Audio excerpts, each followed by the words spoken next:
substantial and intensive diplomacy following a detailed discussion at the Geneva summit between President Biden and President Putin.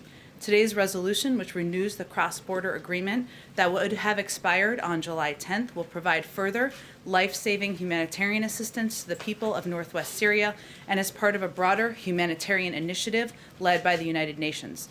The two leaders today on their call, there was a readout that just went out that should be in your inboxes, you may have seen, commended the work of their respective teams following the summit and welcomed the unanimous vote in the Council. There was a readout, I should note, that just went out of a call that President Biden did with President Putin this morning. I'm sure we'll talk more about that, but just to note for all of your inboxes. Also today, the President will sign an executive order that will direct a historic whole-of-government effort to promote competition in the American economy.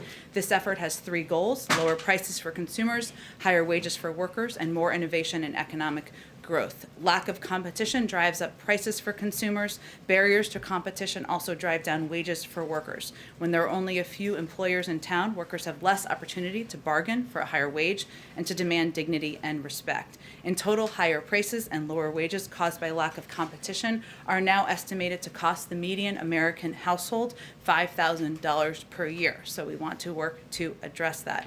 Competition is the engine of our economy, and this is just the beginning. We'll be back in the weeks ahead to update you on the progress we're making on this executive order and the concrete benefits we are delivering to the American people. I also wanted to provide a quick update for you on our work in Haiti.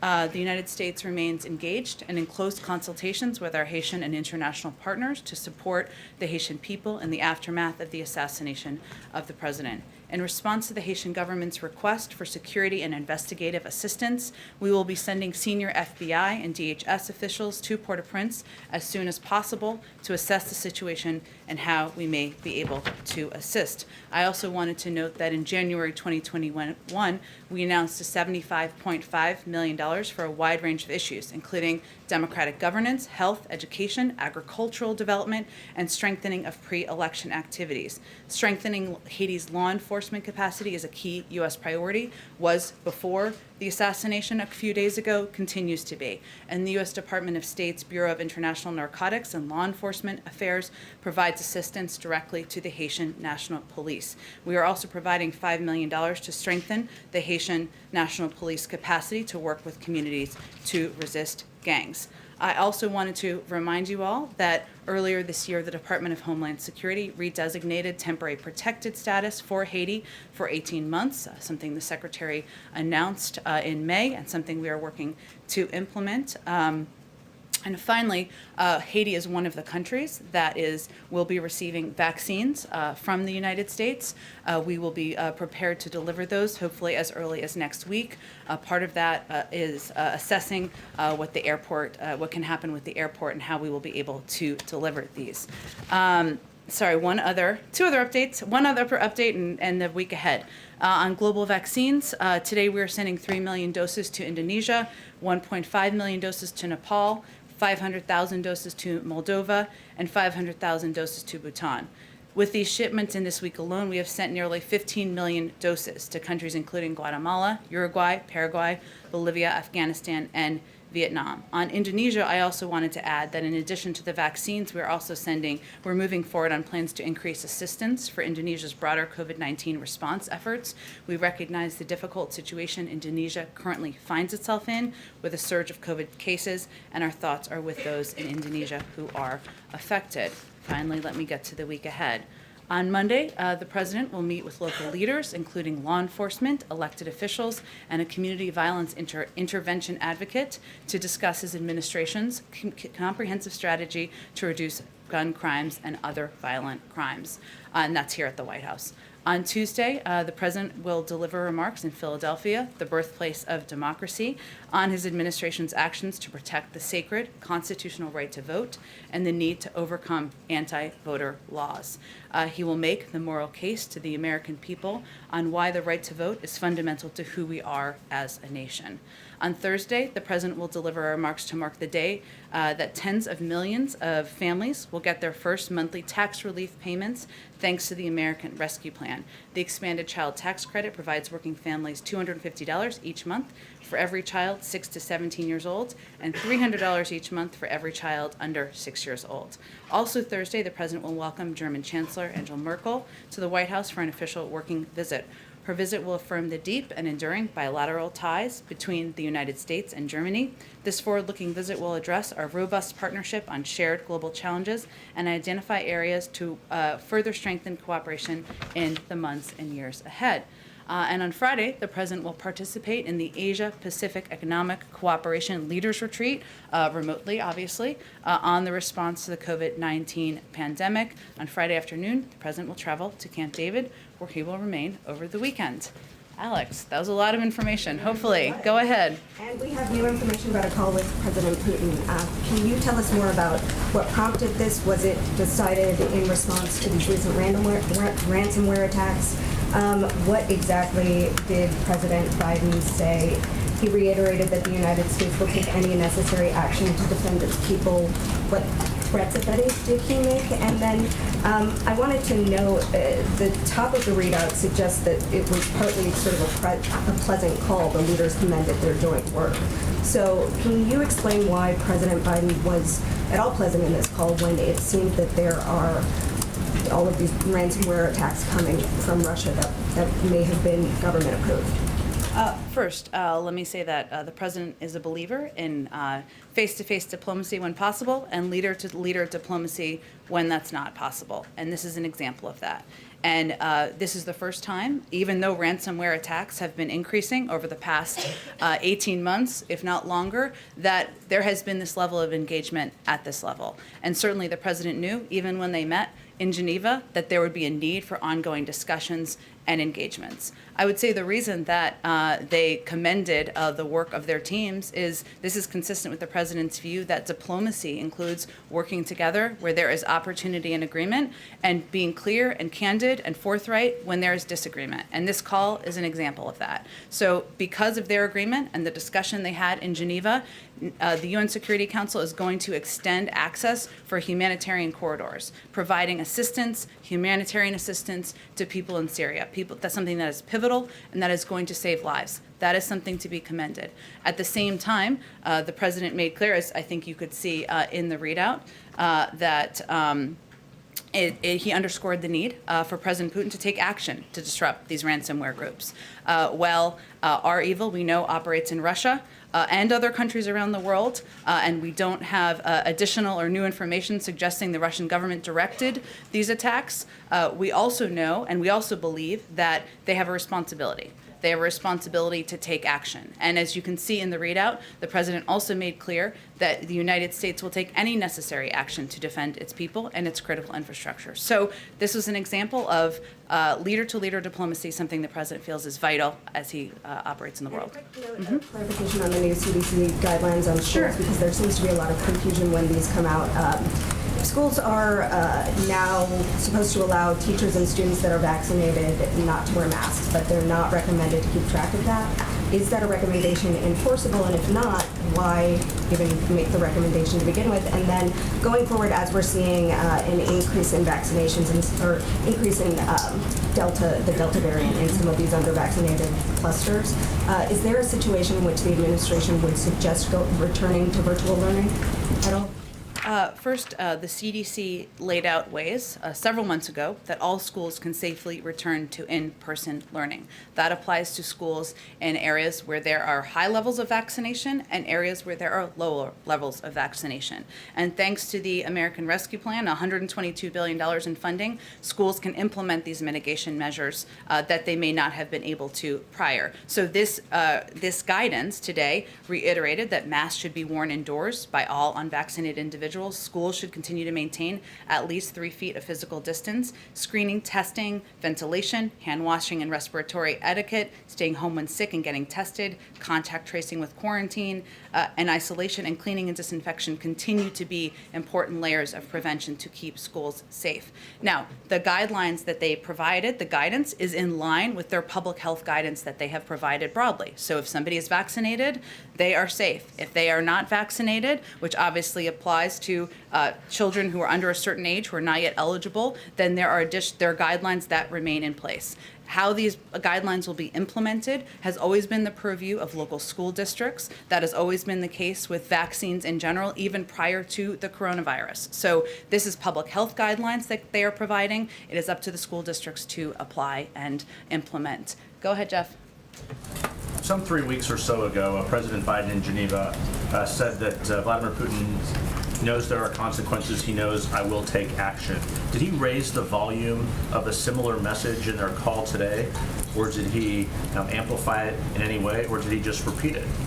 Well, I think as the readout makes clear, he reiterated that the United States will take any necessary action to defend its people and its critical infrastructure. And he also reiterated his expectation that President Putin take action, even if it is not directed by the Russian government and if it is because of criminal actors in his own country. So I'm not going to give you a tone and tenor readout here, but the president believes that and he's always believed this was going to need to be an ongoing diplomatic engagement with the Russians. We've had expert level talks. We've had those talks focused on cyber, focused on ransomware, but he also understands that there's going to need to be talks at times at the leader level. This is exactly you don't have any new information that Russia was involved specifically in these attacks, is that right? Correct. Are the cyber groups still meeting next week, the U.S. group and the Russia side meeting next week on Yes. cyber? Yes, go ahead.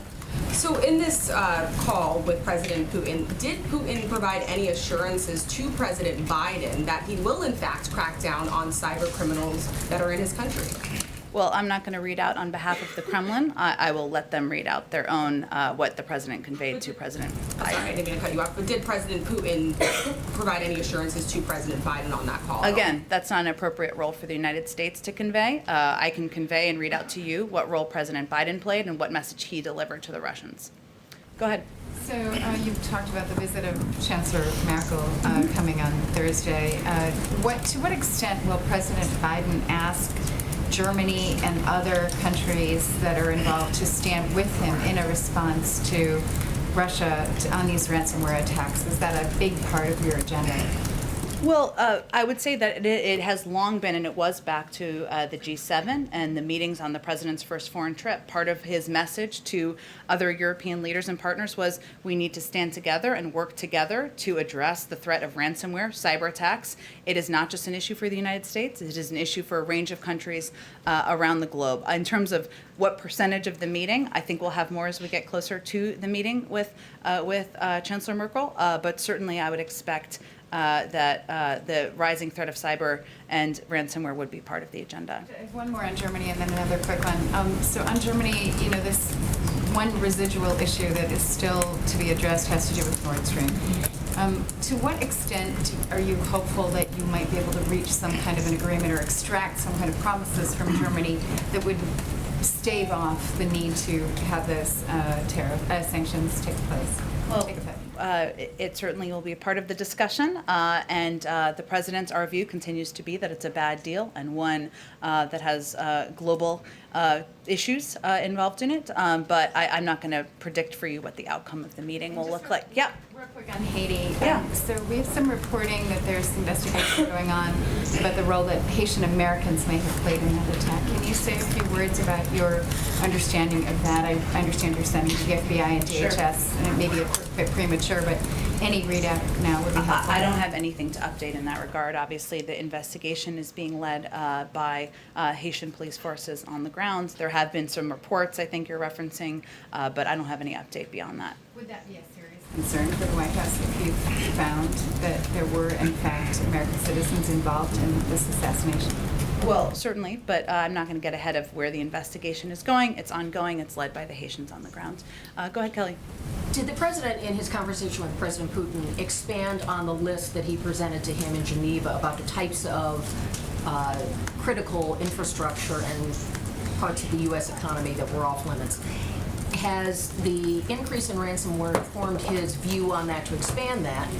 And should we interpret this call and the implicit warning in there again as a sign that the U.S. will act and act soon? Well, first I would say that, as you noted, the president did provide a list of critical infrastructure when he met with President Putin just a few weeks ago.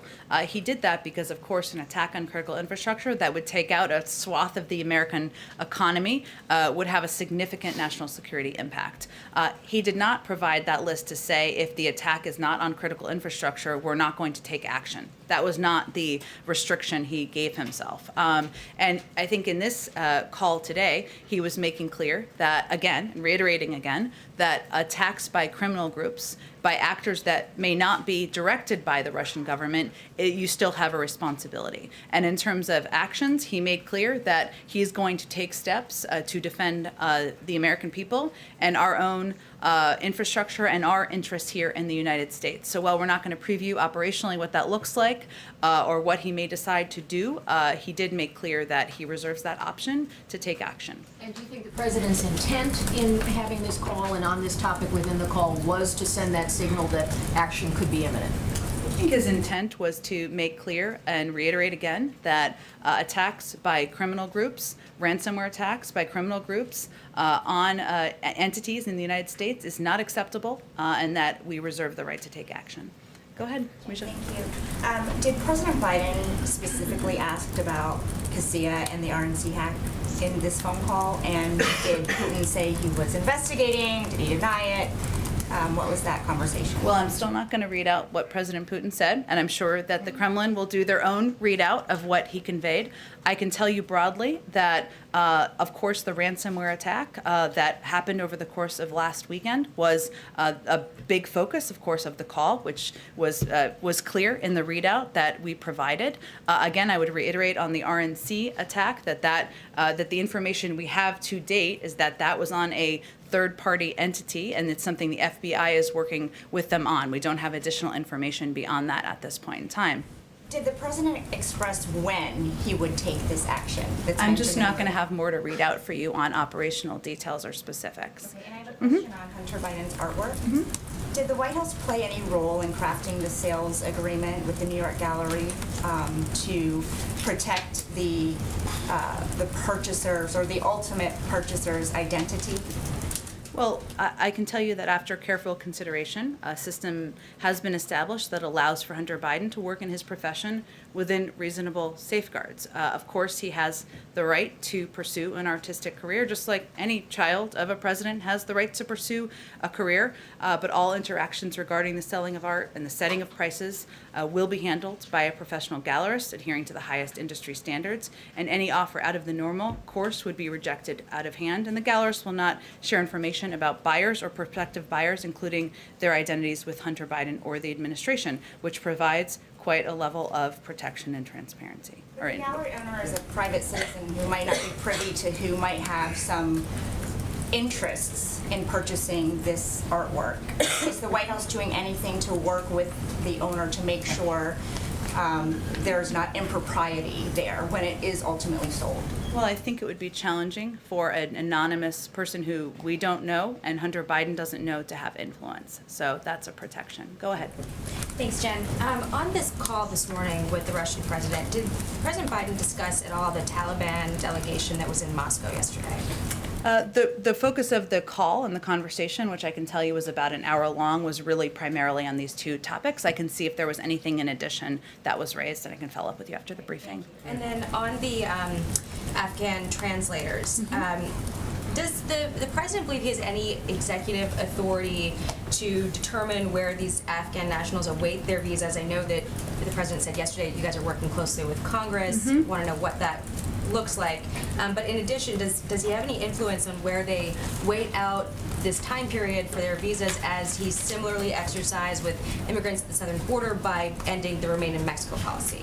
Well, it's a different program, obviously, which I know you're conveying. And what we are trying to determine is U.S. facilities and bases that are located in different parts of the world where we can house these brave and courageous individuals while their processing continues. So that's what we're determining. We have not made a final determination of that. We're trying to also protect, for security and operational reasons, what that may look like, even when a final determination is made. So I would see it as a different type of a program, and but those are the considerations. And it's already law, so we are in a position where we can make a decision to relocate individuals from Afghanistan to these third-party countries. And then on the vaccine, Pfizer requesting approval for a third shot from regulators. CDC, FDA said at this time you don't need a booster to be considered vaccinated. But what's the timeline that you guys are looking at on when that would be recommended,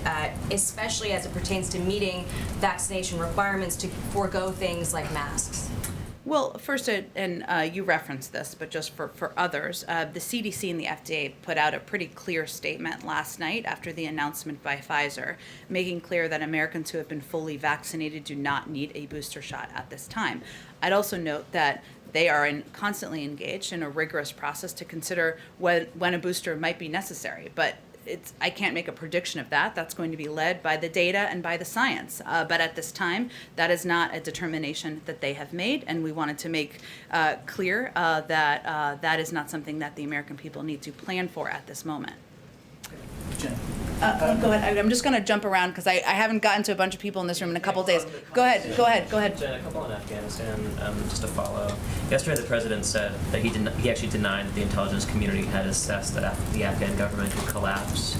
That conflicts with the reporting of the Journal and other news outlets that said that it could collapse within 6 months. Was he not briefed on that intelligence, or are you denying that that intelligence exists at all? Well, first I would say that we, of course, abide by the intelligence presented by our own intelligence community. But the way the question was answered and in part presented was whether it was inevitable. And the president does not believe that it is inevitable. The intelligence community has never said it was inevitable for the Taliban to take over the country. And so his objective, or his what he was trying to convey, was that there's a responsibility, and the responsibility now lies in the hands of the Afghans. We have trained over 300,000. We've provided $3.9 billion in humanitarian assistance. These are brave fighters who have fought off, taken on casualties, and fought off over the course of the last several years. We want to equip and empower them, and it is now in their hands. But it is not inevitable, nor has any intelligence assessment predicted it was inevitable. And just one more. Yesterday, he also said that the U.S. doesn't bear responsibility for any deaths that might occur after the U.S. withdraws. Can you explain, how the U.S. doesn't bear any responsibility for that?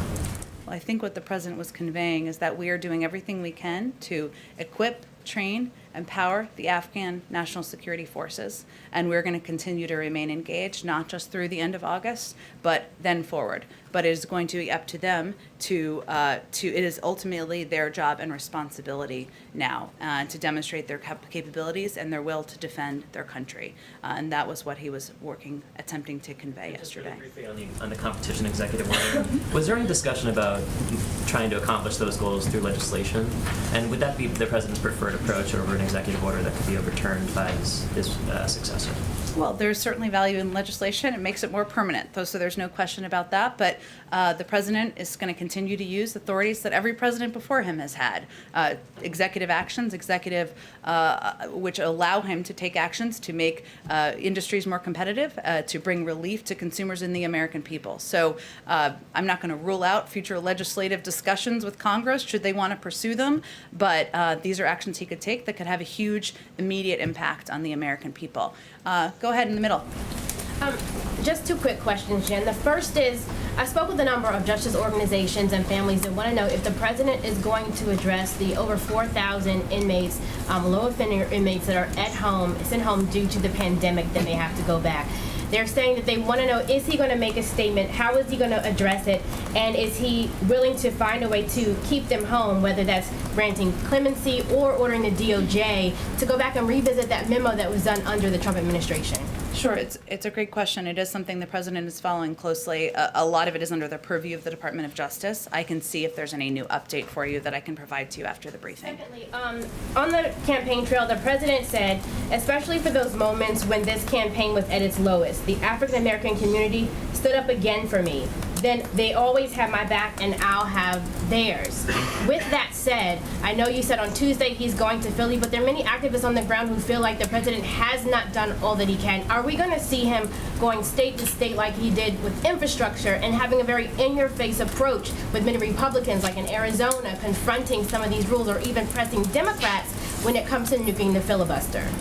Well, first I would say that the speech the president is delivering is about our fundamental right to vote in the country and the moral obligation we all have to defend that, stand up for that. It's not about legislative process, and this issue is bigger than that. And I would say that to those who are critics, we stand with you in wanting to make voting more accessible around the country. And that's why the president signed a historic executive order into law in his first month in office. That's why his Department of Justice has already taken action to double the funding and support around the country to fighting voter laws and fighting voter suppression. That's why he nominated and fought for the confirmation of Kristen Clark and Vinita Gupta, two civil rights activists who are now playing prominent roles in the Department of Justice. He has said this will be the cause of his presidency. He's delivering a speech in Philadelphia, the foundation of democracy, next Tuesday, and that's a continuation of his efforts. Go ahead. Jen, thank you. Nobody really would expect you to preview what the United States might do as a retaliatory cyber attack on Russia. But does the president understand that, assuming Russia would not acknowledge such an attack, does he understand that for political consumption, domestic political consumption, and perhaps worldwide political consumption, that we have to make some kind of show of it? We have to point out that we have responded. The United States has responded. And the president has fulfilled what he said he would do. I would say the president doesn't make his global decisions or his decisions as commander-in-chief or a leader in the global community based on politics. He makes them on what is in the interest of our national security, in the interest of the American people. And certainly, I know you alluded to this, but I don't think anyone expects him or us to preview our punches. He reserves that option, has been clear about that, and we're probably not going to preview that in advance. Go ahead, Karen. I think I've answered your question. Go ahead, Karen. Thanks. Two questions on vaccines and back to the Pfizer saying that the third shot's better. You mentioned that the FDA and the CDC came out very quickly with a statement saying it's not needed at this time, but is anybody in the administration asking Pfizer to coordinate on announcements like this so Americans are not confused to see such a whiplash of headlines? Well, they are a private sector company. I can't speak to their the origin or the motivation of their announcement. You'd have to ask them that, but the role we can play from the U.S. government is to provide accurate information and public health information, which is what we ventured to do last night pretty rapidly in response to the announcement. And you were asked about this on Wednesday on Air Force One, but I just want to go back to it because there's still pushback about the president's comments about going door to door to encourage vaccinations. The South Carolina governor said today that enticing, coercing, intimidating, mandating, or pressuring anyone to take a vaccine is a bad policy that will deteriorate the public trust and confidence in the state's efforts. And Governor McMaster said he's going to prohibit the state health agency from using the administration's targeted tactics. Can you respond to the governor and explain what it is that is being done and what is not being done in this outreach? Sure. Well, let me first say that the failure to provide accurate public health information, including the efficacy of vaccines and the accessibility of them to people across the country, including South Carolina, is literally killing people. So maybe they should consider that. But I would say that what this is and what it is not, this is not federal employees going door to door.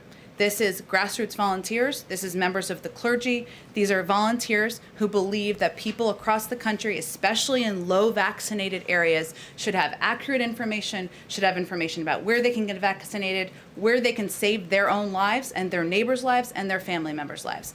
That's exactly what this is. It's something that's been going on since April. And it's something where we've seen an impact in states where there are lower vaccination rates. So it is something we will continue to work with local groups to do, and it's a disservice to the country and to the people who may lose their lives, who may lose family members, to provide inaccurate disinformation at a moment where we're still fighting a pandemic. Go ahead, George. Thanks. Two questions on the president's trade agenda. He's spoken a lot about Buy America, and he settled the Airbus thing. But when can we expect activity on the major things like lifting the Trump tariffs or the UK talks? Sure. This is, of course, under the purview of Ambassador Tai and somebody who is working every day to work with countries around the world to communicate what our agenda is. I don't have anything to predict for you in terms of additional components of his trade agenda. I will note that as he looks at our global approach, our economic approach, he believes that we need to build the middle class, make sure we are making decisions through the prism of what's going to help the middle class here in the United States. Yeah. Any reaction to the IMF calling on him to lift the tariffs? We're continuing to review. I don't have any update for you on a timeline. Go ahead. Thank you. So I have a question on vaccine sharing and then on Afghanistan. On vaccine sharing, many humanitarian organizations say that despite 1 billion doses pledged by G7, the lion's share of which is coming from the U.S., it's still not nearly enough to get the world vaccinated to stop the spread of variants. My question is, does the administration have any plans to expand from the 580 million doses already pledged? And jumping off on your Indonesia announcement, the Jakarta government has just announced that they're going to use the 3 million Moderna doses to vaccinate 1.5 million healthcare workers who have already been vaccinated, fully vaccinated with Sinovac.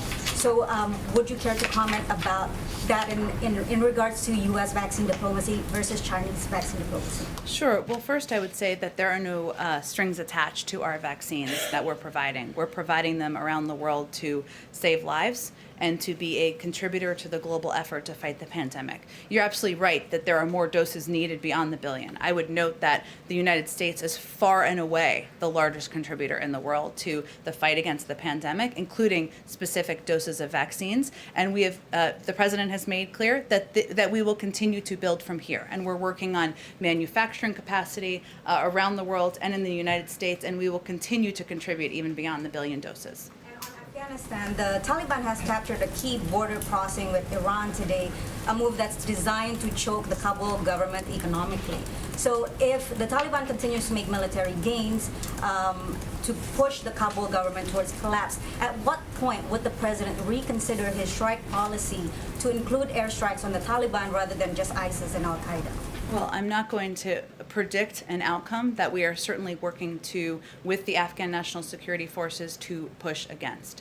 I can reiterate, of course, why the president made the decision he made based on a clear-eyed assessment of what the impact could be. But at this point in time, what our focus is on is ensuring we are bringing our servicemen and women home from Afghanistan on the timeline he outlined yesterday, that we are spreading our counterterrorism capacity out to parts of the world where we see the biggest threats beyond Afghanistan, that we are continuing to work to empower, equip, train, support financially the Afghan National Security Forces. Go ahead.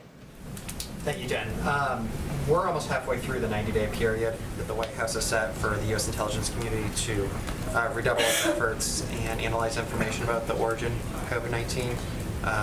Is the president receiving, or has the president received any update on that program? I don't have any updates to provide to all of you, but go ahead. Thank you.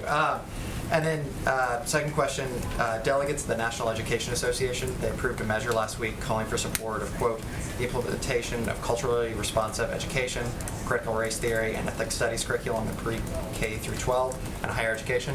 The president is obviously a big fan of education. The First Lady is a teacher. She's a union teacher. I'm wondering, what are the president's thoughts on anti-racism curriculum in the classroom? Well, the president believes that in our history, there are many dark moments, and there is not just slavery and racism in our history, there is systemic racism that is still impacting society today. And he believes, as I believe, as a parent of children, that kids should learn about our history. So as the spouse of an educator and as somebody who continues to believe that children should learn not just the good, but also the challenging in our history. And that's part of what we're talking about here, even as it's become politically charged. Thank you, Jen. Thank you. Go ahead. I just want to follow up on something you said about Pfizer before. You said this is a private sector company. Yeah. It's a company that's gotten billions of dollars from the federal government, and it's a key part of probably the most important effort you're working on right now. Given that, is it still not appropriate to coordinate on messaging that might confuse people?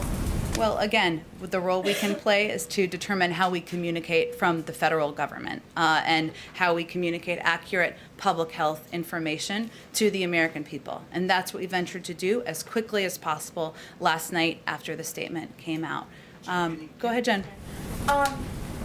Just on the EO that the president is about to sign, we've seen some of the business groups that, while not often the allies of Democrats have been, especially around the infrastructure deal, groups like the Chamber of Commerce, expressing concern that government is just kind of inserting itself too much into business dealings. The National Association of Manufacturers saying their solutions in search of a problem and threaten to undo progress by undermining free markets that are premised on the false notion our workers are not positioned for success. And more broadly, are you just concerned about the reaction coming from industry that they will try to push back on this, that there will likely be lawsuits and all kinds of other things that could bog down this? And how are you planning to respond to all of that? Well, there may be, but I think the role and the president's role is to focus on what's in the interest of American consumers. And his view is that when you have a lack of competition that's driving up prices for consumers, driving down wages for workers, a lack of competition that is costing the median American household $5,000 per year, that as the President of the United States, somebody who represents middle-class Americans across the country, he has a responsibility to act. We understand some may be opposed to that, and that's okay. It's a free country. Go ahead. Go ahead, very quickly, Brian. Thank you. The follow-up to that is, you said in the statement today that he's going to take decisive action against consolidation in a lot of industries. Does that include the media industry? I mean, we suffer consolidation more than any other. So is your administration going to break up the large media conglomerates? I don't have anything to predict or preview for you on that front. Go ahead. I'm from a large media conglomerate. Okay. Jen, a question. Yeah. A question on Haiti. Nothing crazy's happening. The pool has to gather. Go ahead. A question on Haiti. Yeah. How will the arrest of 2 Americans affect the assistance that the FBI and DHS provides to Haitian authorities? Our assistance is to help the people of Haiti and to help them get through what is a very challenging time and has long been even before the assassination of the president. So the investigation is not going to impact the assistance we're providing to the people of Haiti. But as I announced at the beginning, we are sending, because supporting law enforcement efforts on the ground and making sure we are providing resources in terms of women and manpower, but also financial resources is part of what our objective is as well. And how many law enforcement agents are we sending? And have there been any requests for any additional aid from the U.S., either from the State Department or another agency? Well, this action was in response to a specific request, so that's what it exactly was. I don't have a specific number. I can check and see if there's something more specific we can provide to you. Go ahead, Eugene. Is the Biden administration considering easing travel restrictions to allow vaccinated people into the U.S.? The CDC has already said that it's safe to travel. I've done it. A lot of us have done it. If you're fully vaccinated. There's an ongoing process, which I know is to the frustration of many, which includes working groups with countries so that we can communicate about and share information about what the criteria will be for easing these travel restrictions. We certainly want to ensure families are reunited, people can travel, as you said, but I don't have anything to predict in terms of the timeline there. The question is, if the conditions are the same, they're otherwise the same, why does the destination matter?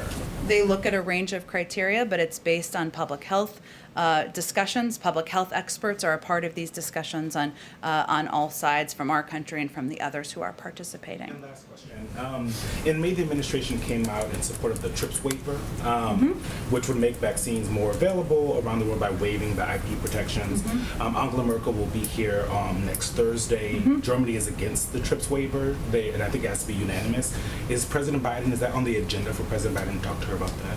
He is a strong proponent of it. It's one tool in our toolbox. There are a number of others, including increasing manufacturing. Obviously, we've already made an announcement about the number of doses, 500 million, we're sharing around the world. We've already started implementing them.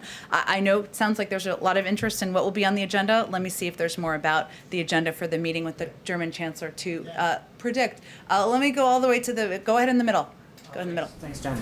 Just two quick questions. First, on voting rights, is the speech next week in Pennsylvania, is it like a one-off speech, or is the president going to sort of consistently start to deliver speeches and have events publicly on this issue? Well, he just had a meeting with civil rights leaders yesterday, and we provided a readout of that. So I can't predict for you what the schedule will look like beyond next Tuesday, but this is an opportunity to go to the birthplace of democracy to make the case for the moral imperative of making voting more accessible to people across the country. Just quickly, it's been several months since Neera Tanden was withdrawn as the nominee to lead OMB. Is there an update on the timeline for when the president might nominate a full-time nominee to lead that department? I do not have a timeline update for you. Go ahead. Thanks, Jen. As you probably have noticed, gas prices are up considerably right now all across the U.S. The average price of gasoline is $3.14. In fact, gas prices are up 40% since the very beginning of the year. What is your message to motorists out there in the country that are concerned about how much it costs to get to work every day, how it's really impacting their family budgets? Well, first I would say that gas prices do historically rise in the summer. And that's particularly true even in moments like this where there's a spike in people traveling and even more people are hitting the road now because of our success in defeating the pandemic. So in the last 10 years pre-pandemic, for example, the average price of gas in July is nearly 30 cents higher than it is in January. And any prices are higher now than they were last year because Americans are finally able to travel. I just thought that context was important. As it relates to, but the president is quite focused on ensuring that we are doing everything we can to keep prices low to keep the cost of living low for the American people, including the cost of gas. That's why he was vehemently against a gas tax, why he was against a vehicle mileage tax. We are not a party of OPEC, as you know. We are engaged with a number of countries in part because we want to ensure that we are remaining abreast of what is happening in those discussions as well, because that will have an impact. But his direct message to the American people is that he is going to work, just as he worked to get the virus under control, he's going to create jobs. He's going to work to ensure we are doing everything we can to keep the gas price low. Would releasing oil from the SPR have any impact? Is that a consideration of the administration? I don't have anything to predict on that front. Sure, go ahead. Thanks, Jen. As a candidate, President Biden said, and I'm quoting, quote, I've never spoken to my son about his overseas business dealings, but recently photographs and documents have called that into question. In 2015, President Biden, as vice president, met at Cafe Milano with his son's Ukrainian, Russian, and Kazakhstani business associates one day before a Burisma executive thanked the first son for the opportunity to meet his father. And also in 2015, as vice president, the president hosted at the Naval Observatory Mexican business associates of Hunter Biden before Hunter Biden emailed these associates from Air Force 2 the next year going to Mexico. So I have kind of a two-part question. Was President Biden indeed unaware that his son was pursuing business opportunities with these people he met? And also, according to recent reporting, the first son still has a stake in a Chinese investment company. When is he going to unload that? On the last part, he's working to unload that. I'd point you to his representatives. The president does not discuss business dealings with family members, and otherwise I'm not going to respond to Rudy Giuliani's lawyer. Go ahead in the back. Go ahead. Go ahead. Thanks, Jen. I wanted to ask you about the executive order that the president's going to sign on competition. Most of that executive order to me looks like it would be done through regulation at the agencies. Yeah. And he's directing a whole bunch of different rulemakings. Can you talk about, so the office inside OMB that handles regulation still has no director or administrator, I believe is the title. Can you talk about how the coordination is going to go to get this all out the door and make sure that it's, cross the T's, dot the I's without someone in that job that would traditionally do that? Sure. Well, first I would say that OMB is one of the agencies in the federal government that is also staffed by talented men and women from the career service, and they can help make sure we are continuing to function and implement government actions, and that continues to be the case in this regard. As you noted, the order includes several actions that agencies would take, which those actions would be implemented within agencies. Even independent agencies, of course, will make their own decisions. So this order is encouraging independent agencies to take certain actions even as they make those decisions. But the federal government is designed in a way so that we can function from administration to administration, even as individuals need to be nominated and confirmed, and that is certainly the case in this regard as well.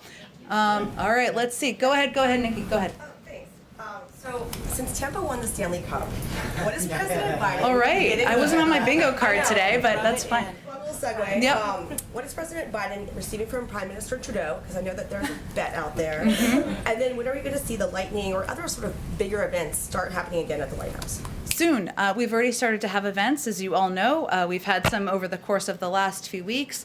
We've already welcomed one sports team here to the White House, and there will be more to come. I don't have a prediction of the timeline, but we are starting to schedule and plan those events for the coming months. Do you know the winnings? Like, what is the president getting from the Prime Minister? I don't have an update on that specifically, but we can see if there's more detail to share. Why don't we go all the way in the back? Thanks, Jen.